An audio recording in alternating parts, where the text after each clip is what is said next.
അസ്സലാമു അലൈക്കും വറഹ്മത്തുള്ളാഹി തആല വബറകാതുഹു. വിശുദ്ധ ഖുർആനിലെ ഓരോ സൂറത്തിനും ധാരാളം പ്രതിഫലങ്ങളുണ്ട് എന്ന് നമുക്കറിയാം.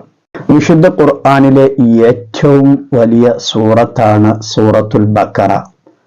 ആ സൂറത്തുൽ ബഖറ പാരായണം ചെയ്യുന്നതിന് ധാരാളം പ്രതിഫലങ്ങൾ മുത്തുനബി സ്വല്ലല്ലാഹു അലൈഹി വസല്ലമ തങ്ങളുടെ ഹദീസിലും അതുപോലെ തന്നെ മുഫസ്സിരീങ്ങളുടെ ഖുർആൻ വ്യാഖ്യാതാക്കളുടെ കിതാബുകളിലും നമുക്ക് കാണാൻ കഴിയും. ഏറ്റവും ദീർഘമുള്ള സൂറത്താണ് സൂറത്തുൽ ബഖറ എന്ന് പറയുന്നത്. ബഹുമാനപ്പെട്ട ഇമാം ദാരിമി റളിയല്ലാഹു അൻഹു ഇവിടെ നിന്ന് റിപ്പോർട്ട് ചെയ്ത ഹദീസിൽ കാണാം, അബ്ദുല്ലാഹി റളിയല്ലാഹു അൻഹുവിനെ തൊട്ട് റിപ്പോർട്ട് ചെയ്തത് കാണാം, മാ മിൻ ബൈത്തിൻ യഖറഉ സൂറത്തുൽ ബഖറ ഇല്ലാ വലഉ ശൈത്വാനു വലഹുൽ ലുറാത്ത്. ഖുർആൻ സൂറത്തുൽ ബഖറ ഓതുന്ന വീട്ടിൽ നിന്ന് അപശബ്ദങ്ങൾ ഉണ്ടാക്കിക്കൊണ്ട് ശൈത്വാൻ ഓടി രക്ഷപ്പെടുമെന്നാണ്. ഇത്രയും വലിയ പ്രതിഫലം സൂറത്തുൽ ബഖറ ഓതുന്നവനിക്കുണ്ട്. വിശുദ്ധ ഖുർആൻ സൂറത്തുൽ ബഖറ വീട്ടിൽ വെച്ച് പാരായണം ചെയ്തു കഴിഞ്ഞാൽ ആ വീട്ടിൽ നിന്ന് ശൈത്വാൻ ഓടി രക്ഷപ്പെടുകയാണ്. മറ്റൊരു ഹദീസിൽ കാണാം, ഇമാം ഹാക്കിം റളിയല്ലാഹു അൻഹു റിപ്പോർട്ട് ചെയ്ത ഹദീസിൽ കാണാം, അബ്ദുല്ലാഹി ഇബ്നു മസ്ഊദ് റളിയല്ലാഹു അൻഹു അവിടെന്ന് പറയുന്നു, ഇന്ന ലികുല്ലി ഷൈഇൻ സനാമ. ഓരോ വസ്തുവിനും ഒരു ഉയർന്നു നിൽക്കുന്ന മികച്ചു നിൽക്കുന്ന ഒരു ഭാഗമുണ്ട്. വസനാമുൽ ഖുർആനി സൂറത്തുൽ ബഖറ. വിശുദ്ധ ഖുർആനിലെ ഉയർന്നു നിൽക്കുന്ന മികച്ചു നിൽക്കുന്ന ഭാഗം എന്ന് പറയുന്നത് അത് സൂറത്തുൽ ബഖറയാണ്. സൂറത്തുൽ ബഖറ പാരായണം ചെയ്യുമ്പോൾ മലക്കുകൾ ആകാശത്ത് നിന്ന് ഇറങ്ങി വരുമെന്ന് ഹദീസുകളിൽ കാണാം, ചരിത്രങ്ങളിൽ കാണാം.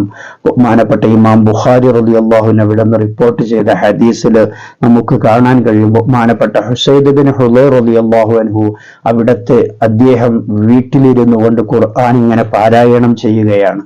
സൂറത്തുൽ ബഖറയാണ് അദ്ദേഹം പാരായണം ചെയ്യുന്നത്. അദ്ദേഹത്തിന്റെ കുതിരയെ തൊട്ടടുത്ത് കെട്ടിയിട്ടിട്ടുണ്ട്. അദ്ദേഹത്തിന്റെ മകൻ യഹ്യ അദ്ദേഹത്തിന്റെ കൂടെയുണ്ട്. ഇങ്ങനെ ഇദ്ദേഹം ഇങ്ങനെ ഓതുന്ന സമയത്ത് ഈ കുതിര ഇങ്ങനെ മുകളിലോട്ടും ഇങ്ങോട്ടും ഇങ്ങനെ ചാടാൻ തുടങ്ങുകയും അദ്ദേഹത്തിന്റെ മകൻ യഹ്യ ഇത് കണ്ട് പേടിക്കുകയും ചെയ്തപ്പോ ബഹുമാനപ്പെട്ട ഉസൈദ് ബിൻ ഹുളൈർ റളിയല്ലാഹു അൻഹു അവിടുന്ന് തല ഇങ്ങനെ ഉയർത്തിയിട്ട് ആകാശത്തേക്ക് നോക്കിയപ്പോ ഫഇദാ മിസ്ലുൻ ളുല്ലത്തുൻ ഫീഹാ അംസാലുൽ മസാബിഹ്. കുടകളെ പോലെയുള്ള രൂപത്തിലുള്ളതായിരിക്കുന്ന ചെറിയ വിളക്കുകൾ ഇങ്ങനെ ആകാശത്ത് പ്രകാശിച്ച് അതിങ്ങനെ താഴോട്ട് വരുന്നത് മഹാനവറുകൾ കാണുകയാണ്. ഓത്ത് നിർത്തുമ്പോൾ അത് മുകളിലോട്ട് തന്നെ പോകുന്നു. വീണ്ടും പാരായണം ചെയ്യുമ്പോൾ അത് താഴോട്ട് തന്നെ ഇങ്ങനെ ഇറങ്ങി വരുന്നു. ഈ സംഭവം കണ്ട് ഉസൈദ് ബിൻ ഹുളൈർ റളിയല്ലാഹു അൻഹു അവിടുന്ന് മുത്തുനബി സ്വല്ലല്ലാഹു അലൈഹി വസല്ലമ തങ്ങളുടെ അരികിൽ ചെന്നുകൊണ്ട് ഈ സംഭവം പറയുകയുണ്ടായി. മുത്തുനബി അവിടുന്ന് പറഞ്ഞു, അത് നിങ്ങളുടെ ഖിറാഅത്ത് കേൾക്കാൻ വേണ്ടി വാനലോകത്തിൽ നിന്ന് ഇറങ്ങി വന്നതായിരിക്കുന്ന മലക്കുകളായിരുന്നു എന്ന് പറഞ്ഞത് ഹദീസിൽ നമുക്ക് കാണാൻ കഴിയും. അപ്പോൾ സൂറത്തുൽ ബഖറ ഓതുന്ന സ്ഥലത്ത് മലക്കുകൾ ഇറങ്ങി വരും. നമ്മുടെ വീട്ടിൽ വെച്ചുകൊണ്ട് നാം സൂറത്തുൽ ബഖറ പാരായണം ചെയ്താൽ ആ വീട്ടിലേക്ക് ഇങ്ങനെ റഹ്മത്തിന്റെ മലക്കുകൾ ഇറങ്ങി വരും. വീടിന്റെ അകത്തളങ്ങൾ എന്ത് സന്തോഷമായിരിക്കും. യാതൊരു പ്രയാസവും ബുദ്ധിമുട്ടും നമുക്ക് വീട്ടിലുണ്ടാവുകയില്ല. നല്ല സമാധാനമായിരിക്കുന്ന അന്തരീക്ഷം നമ്മുടെ വീട്ടിൽ നമുക്ക് ഉണ്ടാക്കിയെടുക്കാൻ കഴിയും വീട്ടിൽ വെച്ചുകൊണ്ട് അൽ ബഖറ സൂറത്ത് പാരായണം ചെയ്താൽ. മാത്രവുമല്ല, ഇഖ്റഉൽ ഖുർആന ഫഇന്നഹു യഅതി യൗമൽ ഖിയാമ ശഫീഅൻ ലി അസ്ഹാബിഹി. ഖുർആൻ പാരായണം ചെയ്യുന്ന ആളുകൾക്ക് അതിന്റെ ആ ഖുർആൻ ഓതുന്നവനിക്ക് നാളെ ഖിയാമത്ത് നാളിൽ അത് ശുപാർശകനായി നമുക്ക് ശഫാഅത്ത് ചെയ്യുന്ന ആളായിക്കൊണ്ട് ആ ഖുർആൻ നമ്മിലേക്ക് വരുമെന്ന് മുത്തുനബി സ്വല്ലല്ലാഹു അലൈഹി വസല്ലമ തങ്ങളുടെ ഹദീസിൽ നമുക്ക് കാണാം. മാത്രമല്ല, മുത്തുനബി അവിടെ നിന്ന് പറഞ്ഞത് കാണാം, യഖറഹു ദഹറാവൈനി. നിങ്ങൾ രണ്ട് പ്രകാശങ്ങൾ നിങ്ങൾ പാരായണം ചെയ്യണം. ആ രണ്ട് പ്രകാശങ്ങൾ ഏതാണ്? ഒന്ന് അൽ ബഖറ സൂറത്തും രണ്ടാമത്തത് ആലു ഇമ്രാനുമാണ്. ഫഇന്നഹുമാ യഅതിയാനിഹാ യൗമൽ ഖിയാമ. ആ രണ്ട് സൂറത്തുകൾ നമുക്ക് ഖിയാമത്ത് നാളിൽ വരും. കഅന്നഹുമാ അമാമത്താൻ, രണ്ട് മേഘങ്ങളായിക്കൊണ്ട് നമുക്ക് ഖിയാമത്ത് നാളിൽ ആ രണ്ട് സൂറത്തുകൾ വരും. നാളെ അർശിന്റെ തണൽ ലഭിക്കുന്ന ഒരു വിഭാഗമുണ്ട്. ആ വിഭാഗത്തിൽ അല്ലാഹു തആല നമ്മയൊക്കെ ഉൾപ്പെടുത്തുമാറാകട്ടെ. നമ്മുടെ ഒരു തലക്കു മുകളിൽ സൂര്യൻ ഉദിച്ചുകൊണ്ട് ഓരോരുത്തരുടെയും തെറ്റിന്റെ കാഠിന്യമനുസരിച്ച് വിയർപ്പിലിങ്ങനെ മുങ്ങിക്കുളിക്കുമ്പോൾ ആ സമയത്ത് ഈ രണ്ട് സൂറത്തുകൾ അവനിക്ക് ഇങ്ങനെ മേഘമായിട്ട് തണലിട്ട് കൊടുക്കുകയാണ്.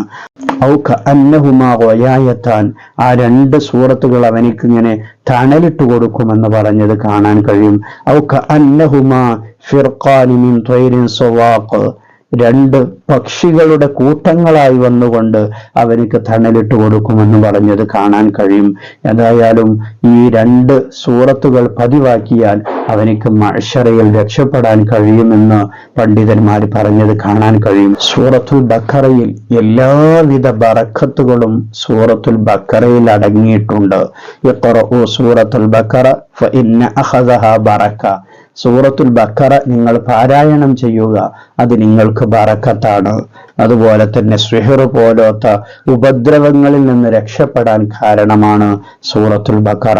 സൂറത്തുൽ ബഖറ പാരായണം ചെയ്തു കഴിഞ്ഞാൽ ഒരു സാഹിര്യങ്ങളുടെ ഉപദ്രവവും നമുക്ക് ഏൽക്കുകയില്ല, പിശാചിന്റെ ഉപദ്രവങ്ങൾ നമുക്ക് ഏൽക്കുകയില്ല. ഇങ്ങനെയുള്ള ഒരുപാട് കാര്യങ്ങളിൽ നിന്ന് സൂറത്തുൽ ബഖറ പാരായണം ചെയ്താൽ നമുക്ക് കാവൽ ലഭിക്കും. അതുപോലെ തന്നെ സൂറത്തുൽ ബഖറയിലെ ഏറ്റവും പ്രധാനപ്പെട്ട രണ്ട് ആയത്തുകളാണ് ആയത്തുൽ കുർസിയും ആമന റസൂലും. ആമന റസൂലിനെ കുറിച്ചും ആയത്തുൽ കുർസിയെ കുറിച്ചും വിശദമായി തന്നെ നമുക്ക് പഠിക്കാനുണ്ട്.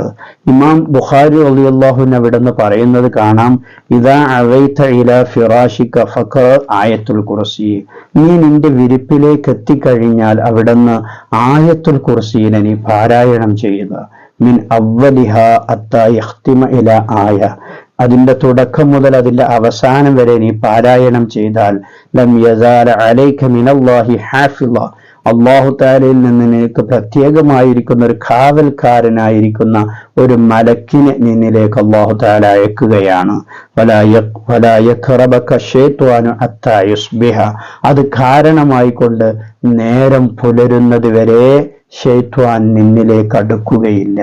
ആയത്തുൽ കുർസിയെ പാരായണം ചെയ്തുകൊണ്ട് കിടന്നുറങ്ങിയാലുള്ള നേട്ടമാണ് ഈ പറഞ്ഞത്. അതുകൊണ്ട് തന്നെ രാത്രി ഉറങ്ങുന്നതിന് മുമ്പ് ഒരു തവണ ആയത്തുൽ കുർസിയെ നാം പാരായണം ചെയ്യാൻ വേണ്ടി ശ്രമിക്കുക. അല്ലാഹു തആല നമുക്ക് തൗഫീഖ് നൽകട്ടെ. അതുപോലെ തന്നെ ആമന റസൂലു മൻ ഖറഅ ആയത്തൈനി മിൻ സൂറത്തുൽ ബഖറ ഫീ ലൈലത്തിൻ കഫത. സൂറത്തുൽ ബഖറയിലെ ഈ രണ്ട് ആയത്തുകൾ അവൻ പാരായണം ചെയ്തു കഴിഞ്ഞാൽ കഫത, അവനിക്ക് എല്ലാത്തിനും അത് മതിയാകുന്നതാണ് എന്ന് ബഹുമാനപ്പെട്ട മുത്തുനബി സ്വല്ലല്ലാഹു അലൈഹി വസല്ലം തങ്ങൾ പറഞ്ഞത് കാണാൻ കഴിയും. അപ്പോൾ സൂറത്തുൽ ബഖറയിൽ നിന്നുള്ളതായിരിക്കുന്ന ഈ രണ്ട് ആയത്തുകൾ നമ്മുടെ ജീവിതത്തിൽ ഒരിക്കലും നാം നഷ്ടപ്പെടുത്താതിരിക്കുക. സൂറത്തുൽ ബഖറ നമ്മുടെ വീട്ടിൽ വെച്ചുകൊണ്ട് പാരായണം ചെയ്യാൻ വേണ്ടി നാം ശ്രമിക്കുക. അല്ലാഹു തആല തൗഫീഖ് നൽകുമാറാകട്ടെ. ഈ വീഡിയോ മാക്സിമം നിങ്ങളെല്ലാവരിലേക്കും ഷെയർ ചെയ്തു കൊടുക്കുക. വീഡിയോക്ക് ഒരു ലൈക്ക് ചെയ്യുക. മറ്റൊരു വീഡിയോയിൽ മറ്റൊരു വിഷയവുമായി നമുക്ക് വീണ്ടും കാണാം. സ്നേഹത്തോടെ അസ്സലാമു അലൈക്കും വറഹ്മത്തുള്ളാഹി.